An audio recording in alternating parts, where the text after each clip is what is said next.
आयोजित करण्यात आलेला आहे। या कार्यक्रमाला माझे सहकारी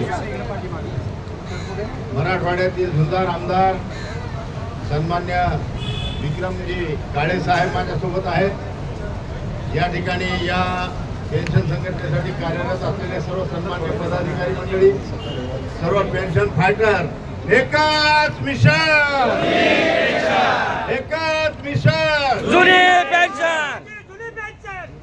आज या जुनी पेन्शनच्या लढ्यामध्ये जे पेन्शन फायटर होते, काही जण त्यामध्ये दिवंगत झाले आणि त्यासाठी आपण या ठिकाणी त्यांना एक आदरांजली देण्याच्या दृष्टिकोनातून इथं जमलेलो आहेत।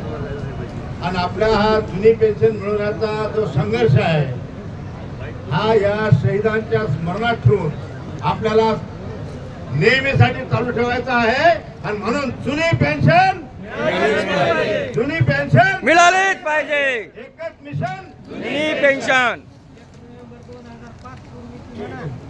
आपल्या माहिती करता या सभागृहामध्ये या पावसाळी अधिवेशनामध्ये मी 1 नोव्हेंबर 5च्या पूर्वीची मंडळी आहे त्यांना जुनी पेन्शन योजना लागू झाली पाहिजे हा प्रश्न उपस्थित केला होता।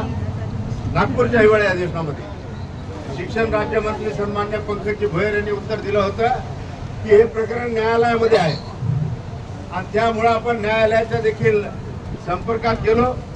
आणि आपल्याला माहित आहे की 10 दिवसापूर्वी एक निर्णय आला की जे अंशतः अनुदानित शिक्षक आहेत, महिला भगिनी आहेत, शिक्षकेतर कर्मचारी आहेत, तुकडीवर आहेत किंवा त्या शाळेमध्ये कार्यरत आहेत, ती शाळा जर 100% अनुदानित असेल तर त्यांना जुनी पेन्शन योजना लागू झाली। कोर्टाने तो निर्णय दिलेला आहे। अशा या निर्णय हळूहळू आपल्याला या प्रमाणे मार्गक्रमण करत आपल्याला जुनी पेन्शन ही शेवटी मिळवायचीच आहे हे आपलं लक्ष आहे आणि त्या दृष्टिकोनातून आपण सर्वजण कार्यरत आहात।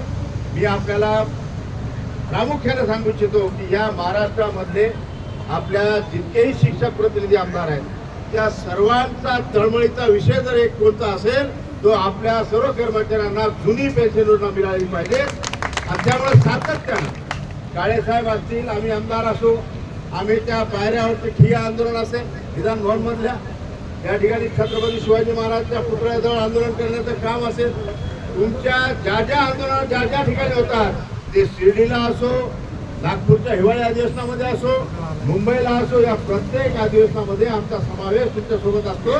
याचं कारण तुमचा हा जिव्हाळ्याचा प्रश्न हा आमचा देखील जिव्हाळ्याचा प्रश्न। कुठेतरी आम्हाला त्या ठिकाणी समाधान मिळणार आहे की जर आमच्या प्रयत्नाला यश आलं आपल्याला जुनी पेन्शन योजना लागू झाली तर निश्चित रूपानं आम्हाला त्याच्यामध्ये आनंद आहे, आम्हाला समाधान आहे। आणि ते समाधान प्राप्त करण्यासाठी सातत्यानं या शिक्षक प्रतिनिधी आमदार म्हणून मी किरण सरनाईक तुमच्या सोबत आहे, सोबत राहील, शेवटच्या क्षणापर्यंत तुमच्या सोबत काम करेल। आणि माझं एकच लक्ष आहे, एकच लक्ष जुनी पेन्शन। आणि त्या दृष्टिकोनातून आपण सर्वजण या ठिकाणी या शहीद पेन्शन फायटरला आदरांजली देऊया। आणि ते शहीद झाले ज्या उद्देशासाठी शहीद झाले त्यांचा उद्देश सफल करण्यासाठी सर्वजण आजपासून कटिबद्ध राहूया। धन्यवाद।